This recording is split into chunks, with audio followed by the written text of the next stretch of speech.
I decided to spend a whole summer doing research because it's really an opportunity to dig in and let your mind just like sit and wonder and look at the world and then bring it into research.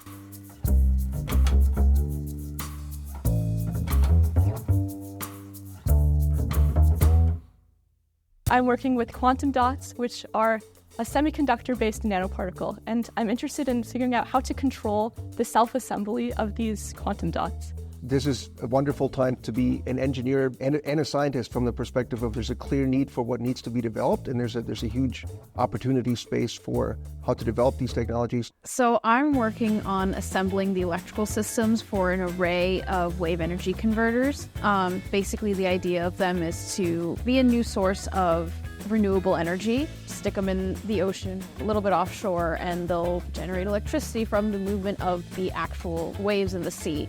My project is working on WEC prototyping, so we'll be creating 5 prototypes, fully manufactured, functioning mechanically and electrically. So at the C Lab, I'm working on the lithium extraction project, so extracting precious metals like lithium and cobalt from seawater. I think having undergrads in the lab brings more energy to the lab and a lot of creativity because a lot of them are unencumbered by all of these constraints that have maybe been put on you by all the classes you've taken and all the things you already know about the topic. So sometimes they can come up with really out-of-the-box solutions. I work on implementing swarm algorithms on a collective of 47 robots. These robots only have basic sensory and locomotion abilities. So I really like having undergrads in our research lab because they just have like unlimited creative power, right? And so you give them any problem, and like especially Cornell undergrads, they never say no. They just kind of go at it with all the vigor. I thought it was a super cool project to work on, especially because the C Lab mainly focuses on more like mechanical things. And so I would get to work on electrical engineering in a little bit of different context than I usually get to in like my classes or my project team.